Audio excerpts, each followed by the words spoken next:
Hello नमस्कार साथियों, मैं रामवीर स्वागत करता हूं आप सभी का अपने YouTube channel R S. Agri classes में। और हमें अपने सभी किसान भाइयों से हाथ जोड़ के राधे राधे प्रणाम करता हूं। आशा है, उम्मीद है आप लोग शानदार होंगे, स्वस्थ होंगे, जबरदस्त होंगे और आप अपना कार्य लगातार कर रहे होंगे। जैसे किसान भाई हैं, अपना धान की खेती के लिए खेत तैयार कर रहे होंगे, कोई किसान है कोई लगा रहा होगा और कुछ स्टूडेंट हैं अपनी आगे आने वाले एग्जामों की तैयारी कर रहे होंगे। साथियों, हम इसी के बीच एक आज बहुत ही अच्छी वीडियो आप लोगों के बीच लाने वाले हैं, जो पढ़ाने वाले हैं आप लोगों को एक एग्रोनॉमी मतलब सस्य विज्ञान की एक जो है सब परिभाषा हम पिछली वीडियो में बात किए थे और इसमें बात करेंगे। जो एग्रोनॉमी है उसमें एक क्रॉप जो है, जैसे हुड पिछली वीडियो में बात किए थे, इसी तरह हम इस वीडियो में जो क्रॉप है पैडी, जो हम पीछे देख रहे होंगे हमारे बोर्ड पे दिखाई दे रहा होगा पैडी, हम इस बारे में बात करेंगे क्योंकि ये सीजन जो है इस समय हमारा जो है पैडी का चल रहा है। इसीलिए हम कोशिश करेंगे समझाने की कि हम पैडी के बारे में जितना हो सके आप लोगों को बताएं, किसानों को और अपने विद्यार्थियों को भी। और हम ये भी बताएंगे किसानों के लिए यहाँ पे क्या महत्वपूर्ण है और हमारे बच्चों मतलब जो बच्चे एग्जाम देना चाह रहे हैं, एग्जाम एग्रीकल्चर के आने वाले कंपटीशनों की तैयारी कर रहे हैं, उनके लिए बताएंगे कौन से क्वेश्चन महत्वपूर्ण होने वाले हैं। चलिए किसान भाइयों और मेरे प्यारे विद्यार्थियों से निवेदन है, चलिए बिना समय बर्बाद किए हुए चलते हैं अपने की क्लास की तरफ। हमारी क्लास है पैडी। पैडी को हिंदी में बोलते हैं धान। क्या बोलते हैं? धान बोलते हैं। इसके पैडी से ही हमारा इसको बोलते हैं धान। इसी को हम क्या बोलते हैं? राइस भी बोलते हैं। क्या बोलते हैं साथियों? राइस बोलते हैं। अब हम सबसे पहले बात करते हैं जो है पैडी है उसका साइंटिफिक नेम क्या होता है। ये जो पैडी है साइंटिफिक नेम क्या होता है, ये सारे क्वेश्चन जो है बहुत सारे एग्जामों में पूछा जाता है कि जैसे पैडी का साइंटिफिक नेम क्या होता है। इसको हिंदी में बोलते हैं रासायनिक नाम। क्या बोलते हैं? रासायनिक नाम बोलते हैं। रासायनिक नाम क्या होता है? रासायनिक नाम, इसे रासायनिक नाम होता है Oryza sativa. Oryza sativa English में लिख लेते हैं यहाँ पे साइंटिफिक नेम। साइंटिफिक नेम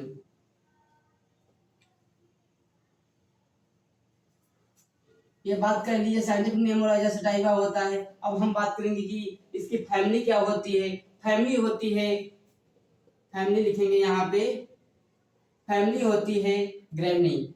जैसे एक व्हीट क्रॉप है उसकी भी फैमिली जो होती है ग्रेमनी होती है। इसी तरह जो होती है पैडी की भी जो होती है फैमिली क्या होती है? ग्रेमनी होती है। सॉरी साथियों, यहाँ पे कुछ स्पेलिंग एरर हो गया था, ग्रेमनी होता है। अब उसके बाद बात करेंगे हम इसके क्रोमोजोम नंबर। हाँ, जो पैडी है उसमें क्रोमोजोम नंबर कितने होते हैं? इसमें क्रोमोजोम नंबर कितने होते हैं? क्रोमोजोम नंबर होते हैं 2n=24। क्या क्रोमोजोम क्रोमोसोम नंबर कितने होते हैं? 2n=24 होते हैं। क्रोमोजोम नंबर हो गया, फैमिली हो गया, ये सारी चीजें हम साइंटिफिक नेम जान लिए। ये सारे जो क्वेश्चन हैं बहुत सारे एग्जामों में पूछे जाते हैं। और ये क्वेश्चन ये भी पूछा जाता है कि जो पैडी है उसका उत्पत्ति स्थान क्या, मतलब प्लेस ऑफ ओरिजिन पैडी की क्या है। तो मतलब इसका जन्म स्थान इसको बोलते हैं हिंदी में जन्म स्थान। पैडी मतलब place of origin. Place of origin क्या होती है पैडी की?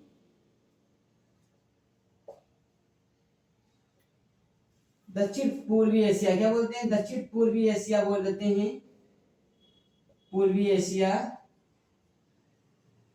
इसमें कौन सा देश आता है? क्या आता है? भारत और बर्मा आता है। क्या आता है? भारत और बर्मा आता है। अब इसके बाद हम बात करेंगे जो हमारी धान है, धान की खेती है किस सीजन में आती है। सीजन क्या होता है? सीजन पहले जान लेते हैं। सीजन मेनली 3 प्रकार के होते हैं, रबी सीजन, खरीफ सीजन, जायद सीजन। जायद सीजन को समर सीजन भी बोलते हैं किसान भाइयों। अब ये जो धान है हमारी खेती, धान की खेती जो है हमारे खरीफ सीजन में की जाती है। रबी की खेती जो होती है, रबी की सीजन में खेती कौन कौन सी की जाती है? जैसे हो गया गेहूं, हो गया अन्य सारी बहुत सारी ऐसी फसलें उगाई जाती हैं। चना भी उगाया जाता है रबी सीजन में से। धान की खेती जो है खरीफ सीजन में की जाती है। धान जो है हमारा जो है विश्व की जनसंख्या जितनी है उसका 60% लोगों का मुख्य भोजन जो है धान मतलब चावल है। ये क्वेश्चन बहुत सारे एग्जामों में पूछा गया है कि जो है विश्व में 60% जितनी जनसंख्या है वो सबसे ज्यादा क्या खाए जाने वाला अनाज है, तो उसमें क्या आता है, धान आता है। उसके बाद हम बात करेंगे कि जो है ये जो पैडी है सबसे ज्यादा किन देशों में उगाया जाता है और देश में किस राज्य में सबसे ज्यादा उगाया जाता है।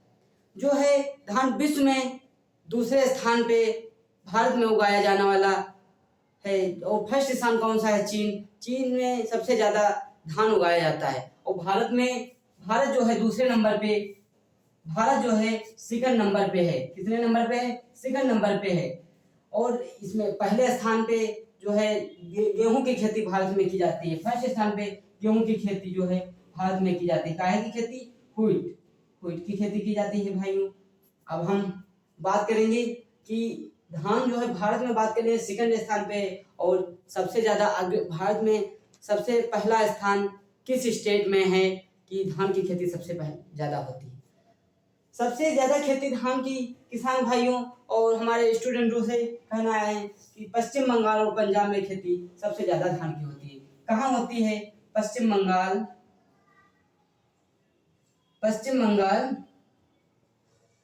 और पंजाब में सबसे खेती ज्यादा होती है। कहाँ होती है, पंजाब में खेती सबसे ज्यादा होती है। अब हम इसकी बात करेंगे कि जो है इसमें क्लाइमेट कैसे होने चाहिए, मतलब क्लाइमेट की बात करते हैं कि मौसम कैसा होना चाहिए। मौसम इसका शुष्क होना चाहिए। शुष्क मतलब क्या होता है, थोड़ी बहुत बरसात भी होना चाहिए, गर्मी भी होना चाहिए। इसका टेम्परेचर कितना होना चाहिए, इसकी टेम्परेचर की बात कर लेते हैं। इसका लगभग टेम्परेचर कितना होना चाहिए, टेम्परेचर है 21 डिग्री सेंटीग्रेड से 35 डिग्री सेंटीग्रेड के बीच ये फसल उगाई जाती है। कितनी, 21 डिग्री सेंटीग्रेड से लेकर 35 डिग्री सेंटीग्रेड। अब हम आगे बात करेंगे जो है कि जो है ये किस समय किस टेम्परेचर पे सोइंग की जाती है और किस टेम्परेचर पे हार्वेस्टिंग की जाती है। इसका हार्वेस्टिंग टाइम जो रहता है, मतलब पक्के जब तैयार होती है तो इसका टेम्परेचर कितना रहता है, 21 से 22 डिग्री सेंटीग्रेड रहता है। 21 से 22 डिग्री सेंटीग्रेड तापमान रहता है जब ये फसल पकती है, मतलब पककर तैयार होती है। तो पककर तैयार होती है तब ये 21 से 22 डिग्री सेंटीग्रेड तापमान होता है। अब जब सोइंग की जाती है मतलब प्लांटेशन होता है तो ये कितना टेम्परेचर रहता है, 30 से रहता है, लगभग 30 से 32 डिग्री सेंटीग्रेड तापमान आता है। 30 से 32 या 35 डिग्री सेंटीग्रेड भी तापमान हो सकता है। ठीक है, सोइंग टाइम यहाँ पे लिखेंगे, सोइंग टाइम। ठीक है, अब हम बात करेंगे कि जो है इसकी क्लाइमेट कैसी होना चाहिए। ये जो होती है चिकनी क्लाइमेट, कितना कैसी होनी चाहिए, क्लाइमेट जो है, क्लाइमेट इसके लिए जो होती है चिकनी दोमट मिट्टी होनी चाहिए। चिकनी दोमट मृदा या मिट्टी होनी चाहिए, क्योंकि इसमें जो है चिकनी मृदा में क्या रहता है साथियों, जो होता है आपका पानी का रुकाव अच्छा रहता है, इसीलिए धान में पानी का रुकाव जितना ही अच्छा होगा उसका ईल्ड इतनी ही अच्छी होगी। अब हम इसके बाद बात करेंगे कि इसमें कितनी कौन कौन सी वैरायटियां आती हैं और किस किस पद्धति से कौन सी वैरायटी सोइंग की जाती है, प्लांटेशन होता है, कैसे बीज से बुआई की जाती है। अब हम इसको थोड़ा इरेज करते हैं। अब हम इसी तरह आगे बढ़ते हैं। हमारा जो होगा हम सबसे पहले जानेंगे वैरायटी कौन कौन सी होती है धान की, कौन सी हाइब्रिड है, कौन देसी है, कौन किसान भाइयों के लिए सबसे ज्यादा अच्छी रहेंगी। वैरायटी जान लेते हैं, वैरायटी कौन कौन सी होती है। सबसे पहले ये हाइब्रिड वैरायटी है, क्या है, IR8। ये वैरायटी है, क्या है, वैरायटीज ये हैं, IR8 है। इसी तरह एक आ जाती है जया, आ जाती है पद्मा, आ जाती है पंकज, आ जाती है और बासमती आ जाती है। इसी तरह से बहुत सी वैरायटियां आती हैं जो किसान भाई हमारे यहाँ स्टेट में उगाते हैं और अन्य देशों में भी उगाते हैं। ये किसान, ये जो हाइब्रिड वैरायटी IR8 है, ये सारी चीज़ें वैरायटी हैं और ये बहुत ही उपज इसकी होती है, अच्छी होती है। अब हम बात करेंगे कि इसमें कौन सी डिजीज लगती हैं और कैसे बोते हैं, किस टाइम बोते हैं, कितना बीज दर होता है। अब IR8 और जया है, पद्मा है, पंकज है, ये सारी जो वैरायटी हैं, इसमें कितना क्या लगता है। अब हम बात करते हैं इसमें जो है सीड रेट, हम इसका सीड रेट बोलते हैं। सीड रेट क्या होता है, बीज दर। इसको क्या हिंदी में बोलते हैं, इसको हिंदी में बोलते हैं किसान भाई बीज दर। किसान भाइयों के लिए भी हिंदी में बताना जरूरी है, क्योंकि किसान भाई को इंग्लिश में हो सकता नहीं समझ पाते, कोई कुछ किसान भाई ऐसे होते हैं उन लोगों को अच्छे में से समझ आता होगा, बट मैं सोचता हूँ कि आप लोगों को बताने का प्रयास करूँ और अच्छे से समझाने का प्रयत्न करूँ। इसको सीड रेट को हिंदी में बोलते हैं बीज दर बोलते हैं। अब हाइब्रिड की मतलब बीज दर क्या होती है और अलग अलग बोने की पद्धति से हिसाब से अलग अलग बीज दर हो जाती है। यदि हम छिड़कावा बीज से बीज बोते हैं, एक छिड़कावा बीज, किसान भाई इसको समझ रहे होंगे छिड़कावा बीज को। छिड़कावा बीज किसे कहते हैं, छिड़कावा बीज क्या रहता है, जब हम बीज को एक क्षेत्र में किसी एक क्षेत्र लेते हैं जिसमें हम धान की खेती करते हैं या कोई भी खेती करते हैं, बीज बोते हैं, ऐसे हम छिड़का देते हैं और उसके बाद जुताई करके ये सारी चीजें कल्टीवेशन करके हम उगा लेते हैं, उसको छिड़कावा विधि कहते हैं। और एक विधि आती है प्लांटेशन। प्लांटेशन होता है, हाँ, जो पैडी है प्लांटेशन भी किया जाता है, प्लांटेशन भी किया जाता है। इसमें अलग अलग बीज दर लगता है। छिड़कावा बीज में आपका लगभग कितना 100 kg प्रति हेक्टेयर जो है, 100 kg प्रति हेक्टेयर बीज आपका लगता है। इसी तरह प्लांटेशन में कितना लगता है, प्लांटेशन में लगभग 50 से 60 kg या 40 से 50 kg या 40 से 50 kg बीज प्रति हेक्टेयर लग सकता है। अब हम ये प्लांटेशन मतलब बीज दर की बात कर लिए। अब उसके बाद हम बात करेंगे इसमें कौन सी डिजीज लगती हैं और कौन से इंसेक्ट का प्रकोप ज़्यादा होता है, और उसके बाद बात करेंगे कि जो है इसकी ईल्ड, लास्ट में ईल्ड कैसे क्या कितनी होती है ये बात करेंगे। सबसे पहले किसान भाइयों ये जान लेते हैं और हमारे प्यारे बच्चों ये जान लेते हैं कि जो है धान की खेती है किस मंथ से स्टार्ट होती है, कब तक चलती है। धान की बुआई का समय, मतलब बुआई का समय क्या रहता है। यदि हम छिड़कावा विधि, ये जो छिड़कावा विधि से हम बुआई करते हैं तो इसका क्या रहेगा, हम जून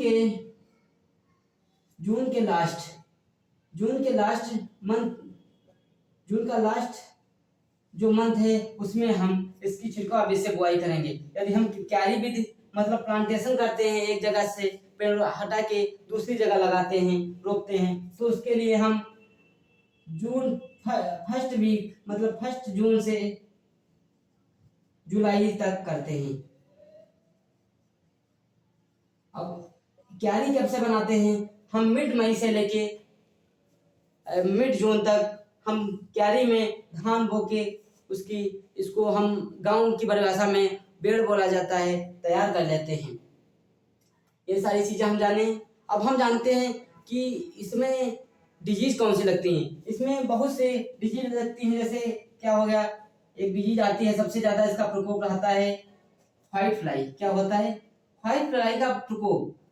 व्हाइट फ्लाई का प्रकोप जो होता है जब लगभग जो फसल हो जाती है आपकी 45 से 90 दिन पे की हो जाती है, लगभग 40 से 50 डे, मतलब सॉरी साथियों 40 से 50 डे हो जाती है, तब इसका प्रकोप सबसे ज्यादा होता है। कितना, 40 से 45 डे के बाद इसका प्रकोप बढ़ जाता है। और इसी तरह एक ब्लू स्मट होता है जो पत्तियों पे दिखाई देता है। ब्लू स्मट जो होता है पत्तियों पे दिखाई देता है, एक ये भी है जो है धान की डिजीज होती है।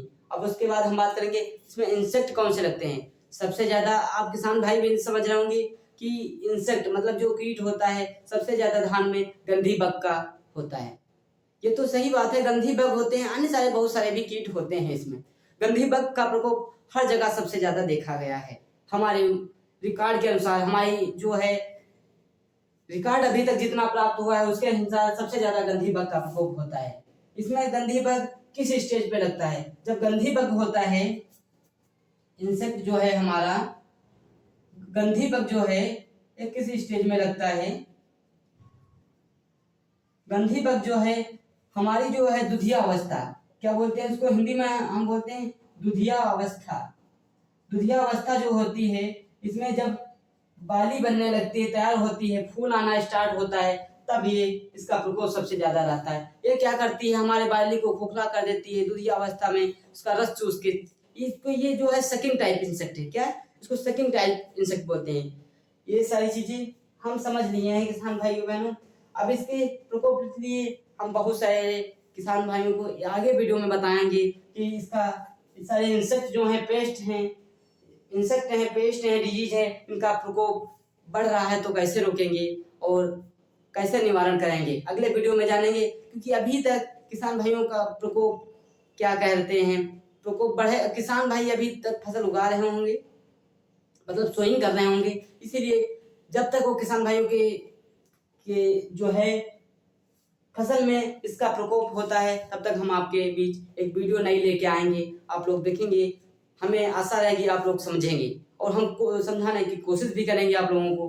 अब हम बात करेंगे कि इसकी ईल्ड क्या रहती है, पैडी में ईल्ड कितना क्या रहता है। इसकी ईल्ड जो रहती है, इसकी ईल्ड इसको हिंदी में बोलते हैं भाई उपज। क्या बोलते हैं? उपज बोलते हैं। अलग अलग वैरायटी में अलग अलग उपज होती है। जैसे हाइब्रिड की क्या रहती है, कितनी रहती है? 60 से 70 केजी, सॉरी साथियों, 60 से 70 कुंटल प्रति हेक्टेयर रहती है। कितना? 60 से 70 कुंटल प्रति हेक्टेयर रहती है। और जो देसी जो होती हैं 50 से 60 भी होती हैं। और इसमें एक ये भी रहता है प्यारे बच्चों, एक ये भी रहता है कि यदि हम लेट वैरायटी होती हैं उसको उगाते हैं तो हमारी ईल्ड पे फर्क पड़ जाता है, असर आ जाता है इसका। लेट वैरायटी में क्या रहता है, हमारी ईल्ड कम हो जाती है। और यदि हम अगेती फसलें जिसको बोलते हैं फर्स्ट, मतलब पहली अगेती फसलें हम बोते हैं, तो उसमें उपज अच्छी मिलती है। ये सारी चीजें हम जाने, बहुत ही अच्छी मैंने कोशिश किया आप लोगों को समझाने की कि यदि हमारी बातों को आप समझ रहे हो, यदि आपको लगता हो ये क्वेश्चन जो है आने वाले एग्जामों में बन सकते हैं, तो हमारी ये वीडियो को देखना ना भूलिए और अपने दोस्तों के पास शेयर करना ना भूलिए। और ये वीडियो यदि आप लोगों को अच्छी लगी हो तो हमारे चैनल को सब्सक्राइब कीजिए और बेल आइकन दबाइए, जिससे आने वाले इसी तरह की अच्छी वीडियो आप तक तुरंत पहुंच सके। और मिलते हैं अगले वीडियो में, तब तक के लिए थैंक यू।